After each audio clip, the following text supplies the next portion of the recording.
Hi there, I'm Hasan, I'm an artist, and usually when I tell people I'm an artist, they just look at me and they said, do you paint? Or what kind of medium do you work in? And well, most of my work that I work with is really a little bit about methodologies of working rather than actually a specific discipline or a specific technique. So what I'm really interested in is creative problem solving. And I had a little bit of a problem a few years ago. So let me show you a little of that. So it started over here. And this is the Detroit airport in June 19th of 2002. I was flying back to the US from an exhibition overseas, and as I was coming back, well, I was taken in by the FBI, met by an FBI agent, and went into a little room and asked me all sorts of questions of where were you, what were you doing, who are you talking with, why were you there, who pays for your trips, all these little details. And then literally just out of nowhere, the guy asks me, where were you September 12th? And when most of us get asked, where were you September 12th, or any date for that fact, you know, it's like, I don't exactly remember, but I can look it up for you. So I pulled out my little PDA and I said, okay, well, let's look up my appointments for September 12th. At September 12th, from 10 to 10:30, I paid my storage bill. From 10:30 to 12, I met with Judith, who was one of my graduate students at the time. From 12 to 3, I taught my intro class. 3 to 6, I taught my advanced class. Where were you the 11th? Where were you the 10th? Where were you the 29th? The 30th? Where were you October 5th? We read about 6 months of my calendar. And I don't think he was expecting me to have such detailed records of what I did, but good thing I did, you know, that's because I don't look good in orange. But, so he asked me, so the storage unit that you paid the rent on, what did you have in it? It's like, well, this was in Tampa, Florida, so it's like winter clothes that I have no use for in Florida, furniture that I can't fit in my ratty apartment, you know, just assorted garage sale junk, because I'm a pack rat. And he looks at me really confused and says, no explosives. I was like, no, I'm pretty certain there were no explosives, and if there were, I would have remembered that one. And, you know, he's still a little confused, but I think anyone that talks to me for more than a couple of minutes realizes I'm not exactly a terrorist threat. And so we're sitting there, and eventually, after about an hour, hour and a half of just going back and forth, he says, okay, I have enough information here. I'm going to pass this on to the Tampa office. They're the ones that initiated this. They'll follow up with you, and we'll take care of it. It's like, great. So I go home, and then the phone rings, and man introduces himself. And basically, this is the FBI offices in Tampa where I spent 6 months of my life, back and forth, not 6 months continuously. By the way, you folks know that in the United States, you can't take photographs of federal buildings. But Google can do it for you, so if the folks from Google, thank you. So I spent a lot of time in this building, you know, questions like, have you ever witnessed or participated in any act that may be detrimental to the United States or a foreign nation? And you have to also consider the state of mind you're in when you're, you know, doing this. I mean, you're basically face to face with someone that essentially decides life or death. Or questions such as, actually during the polygraph, which was how it finally ended after 9 consecutive of them, one of the polygraph questions was, well, the first one was, is your name Hasan? Yes. Are we in Florida? Yes. Is today Tuesday? Yes, because you have to base it on a yes or no. Then, of course, and the next question is, do you belong to any groups that wish to harm the United States? I work at a university, you know? So I was like, well, you know, maybe you want to ask some of my colleagues that directly, but, you know, I said, okay, aside from what we had discussed, do you belong to any groups that wish to harm the United States? He's like, no. All right, so at the end of, after the end of 6 months of this and 9 consecutive polygraphs, they said, hey, everything's fine. I was like, I know, but that's what I've been trying to tell you guys all along. I know everything's fine. So they're looking at me, it's really odd, and it's like, guys, you know, I travel a lot. This is with the FBI. And I was like, you know, all we need is a last guy not to get the last memo, and here we go all over again. And there was a sincere concern there. I said, well, you know, if you get into trouble, give us a call. We'll take care of it. So ever since then, before I would go anywhere, I'd call the FBI. I'd tell them, hey, guys, this is where I'm going. This is my flight, okay? Northwest Flight 7 coming into Seattle on March 12th or whatever. A couple of weeks later, I'd call again, let them know. You know, it wasn't that I had to, but I chose to. Just wanted to say, hey guys, don't want to make it look like I'm making any sudden moves. I don't want you guys, you know, I don't want you guys to think that I'm about to flee. Just letting you know, heads up.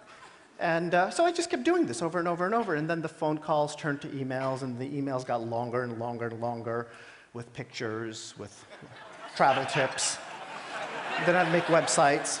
And then I built this over here. Let me go back to over here. So I actually designed this back in 2003. So this kind of tracks me at any given moment. I wrote some code for my mobile phone. Basically what I decided is, okay guys, you want to watch me? That's cool. But I'll watch myself. It's okay. You don't have to waste your energy or your resources. And I'll help you out. So in the process, I started thinking, well, what else might they know about me?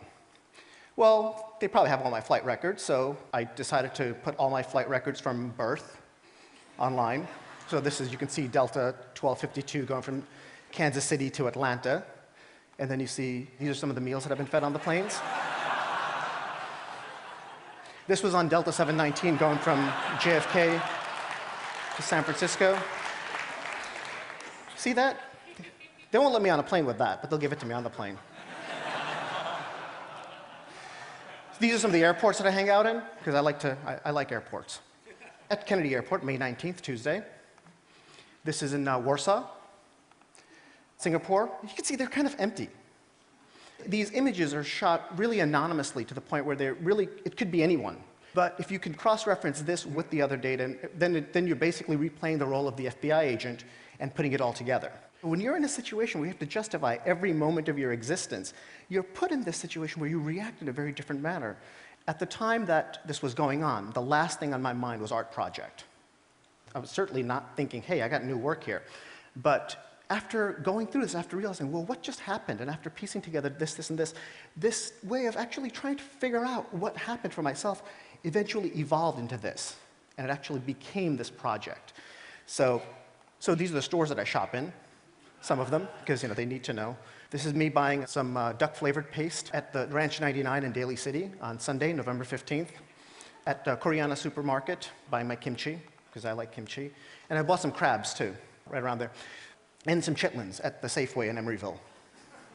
And laundry, too. Laundry detergent at West Oakland, or East Oakland, sorry. And then my pickled jellyfish at the Hong Kong Supermarket on Route 18 in East Brunswick. Now, if you go to my bank records, it'll actually show something from there. So you know that on May 9th, I bought $14.79 in fuel from Safeway in Vallejo. So not only that I'm giving this information here and there, but now there's a third party, an independent third party, my bank, that's verifying that, yes, indeed, I was there at this time. So there's points. These points are actually being cross-referenced, and there's a verification taking place. Sometimes they're really small purchases. So 34 cents, foreign transaction fee. All these are extracted directly from my bank accounts, and everything pops up right away. Sometimes there's a lot of information. This is exactly where my old apartment in San Francisco was. And then sometimes you get this. Sometimes you just get this, just an empty hallway in Salt Lake City, January 22nd. And I can tell you exactly who I was with, where I was, because this is the kind of what I had to do with the FBI. I had to tell them every little detail of everything. I spent a lot of time on the road. This is a parking lot in Elko, Nevada, off of Route 80 at 8:01 p.m. on August 19th. I spent a lot of time in gas stations, too. Empty train stations. So there's multiple databases, and there's thousands and thousands and thousands of images. There's actually 46,000 images right now on my site. And the FBI has seen all of them, at least I trust they've seen all of them. And then there's sometimes you don't get much information at all. You just get this empty bed. And sometimes you get a lot of text information and no visual information. So you'll get something like this. This, by the way, is the location of my favorite sandwich shop in California, Vietnamese sandwich. So there's different categorizations of meals eaten outside, empty train stations, empty gas stations. These are some of the meals that I've been cooking at home. So how do you know these are meals eaten at home? Well, the same plate shows up a whole bunch of times. So again, you have to do some detective work here in putting together. So sometimes the databases get so specific. These are all tacos eaten in Mexico City near a train station on July 5th to July 6th. At 11:39 was this one. At 1:56 was this one. At 4:59 was this one. So I timestamp my life every few moments. Every few moments, I shoot the image. Now it's all done on my iPhone. And it all goes straight up to my server, and my server does all the back-end work and categorizes things and puts everything together. They need to know where I'm doing my business, because they want to know about my business. So on December 4th, I went here. And on Sunday, June 14th at 2:09, this was actually about 2 o'clock in the afternoon in Skowhegan, Maine. This was my apartment there. So what you're basically seeing here is all bits and pieces and all this information. If you go to my site, there's tons of things that come up. And really, it's not the most user-friendly interface. It's actually quite user-unfriendly. And one of the reasons also being part of the user unfriendliness is that everything is there, but you have to really work through it. So by me putting all this information out there, what I'm basically telling you is I'm telling you everything. But in this barrage of noise that I'm putting out, I actually live an incredibly anonymous and private life. And you know very little about me, actually. And really, so I've come to the conclusion that the way you protect the privacy, particularly in an era where everything is cataloged and everything is archived and everything is recorded, there's no need to delete information anymore. So what do you do when everything is out there? Well, you have to take control over it.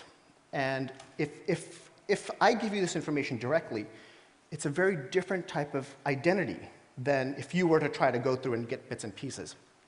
The other thing that's also interesting that's going on here is the fact that intelligence agencies, and it doesn't matter who they are, they all operate in an industry where their commodity is information or restricted access to information. And the reason their information has any value is, well, because no one else has access to it.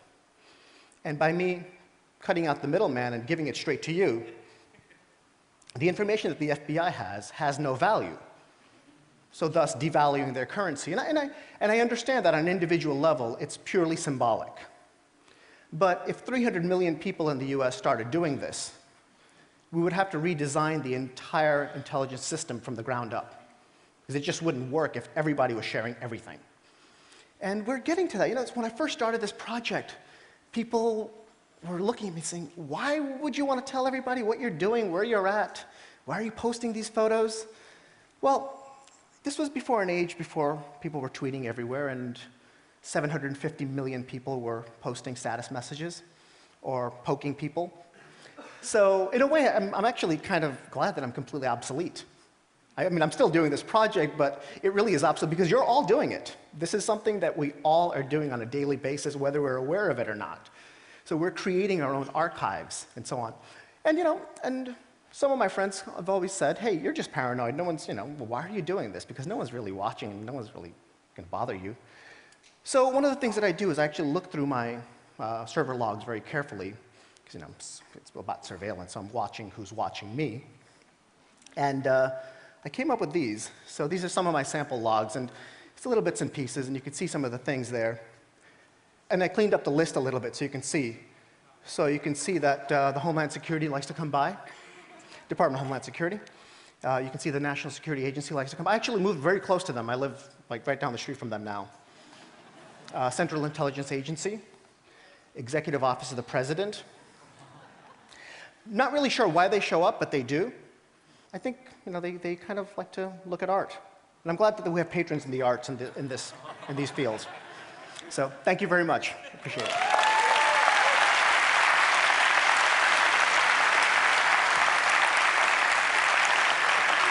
Thank you very much. Hasan, just one curiosity. You said now everything is automatic, goes from my iPhone, but actually you do take the pictures and put on the information. So how many hours of the day does that take? Almost none. And the reason, it's no different than sending a text. It's no different than checking an email. You know, it's one of those things, we got by just fine before we had to do any of those, so it's just become another day. I mean, you know, when we update a status message, we don't really think about how long that's going to take. So it's really just a matter of my phone clicking a couple of clicks, send, and it's done, and everything's automated at the other end.